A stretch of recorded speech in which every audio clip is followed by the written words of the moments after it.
I always knew that it was wrong, but after the first killing was not planned. I was coming back from the shopping mall back in '78. I had fantasies about picking up a hitchhiker and taking him back to the house and having complete control and dominance over him. When I was about 15 and 16, and they got worse and worse. They were sexual fantasies of control, power, complete dominance. They became reality. To this day, I don't know what started it. And the person to blame is sitting right across from you. That's the only person. Not parents, not society, not pornography. I mean, those are just excuses. I had these obsessive desires and thoughts wanting to control them, to, I don't know how to put it, possess them permanently, right? Not because I was angry with them, not because I hated them, but because I wanted to keep them with me. And as my obsession grew, I was saving body parts such as skulls and skeletons. It's a process. It doesn't happen overnight.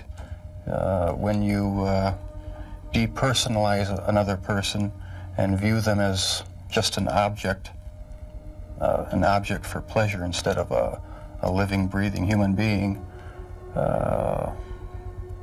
it seems to make it easier to do things you shouldn't do. I always knew that it was wrong, but after the first killing was not planned. I was coming back from the shopping mall back in '78. I had fantasies about picking up a hitchhiker and taking him back to the house and having complete control and dominance over him. No one had a clue as to what was happening for over a decade. It just wasn't an opportunity to fully express what I wanted to do. There was just not the physical opportunity to do it then. And I started, when I moved to Milwaukee in '81, I started reading pornography, going to the bookstores. Eventually that led to frequenting the gay bars. And then one time I brought this young man back to the hotel room, the Ambassador Hotel. Was just planning on drugging him and spending the night with him. I had no intention of hurting him. When I woke up in the morning, he had a broken rib here, was heavily bruised. Apparently I had beaten him to death with my fists. I have no memory of it, but that's what started the whole spree all over again. No, at the time, it was almost addictive. It was almost a surge of energy. I wouldn't have to worry about any of their needs or anything. I just had complete control of the situation. I was branching out. That's when the cannibalism started, eating of the heart and the arm muscle. It was a way of making me feel that they were a part of me. At first it was just curiosity, and then it became compulsive. Then I tried to keep the person alive by inducing a zombie-like state. By injecting first dilute acid solution into their brain or hot water, and it never did completely work. I kept the mummified head and skull of one of the victims in a carrying case in my locker at work.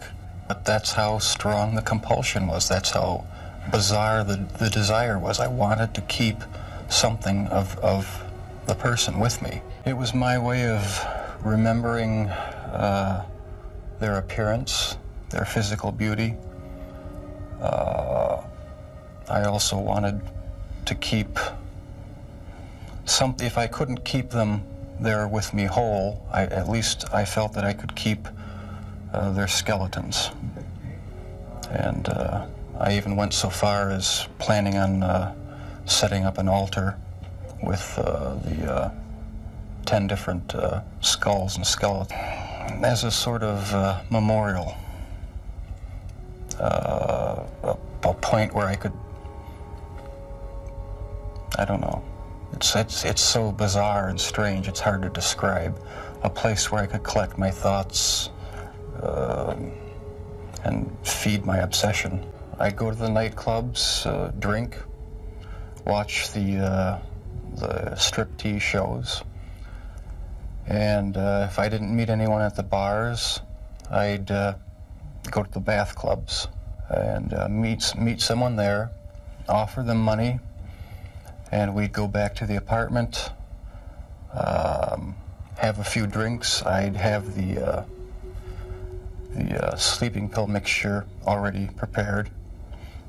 Person would drink it, fall asleep, and that's when they would be strangled. I wish I could say that it just left completely, but no, there are times when I still do have the old compulsions. It was the night of the arrest. I have no memory of what happened during the 6 hours before the last victim ran out of the apartment. I heard a knock on the door, and the police were there with the last victim. They asked me where the key was to the handcuffs. My mind was in a haze. I sort of pointed to the bedroom, and that's where they found the pictures. And they yelled, "Cuff him." And I was handcuffed, and it was just the realization that there was no point in trying to hide my actions anymore.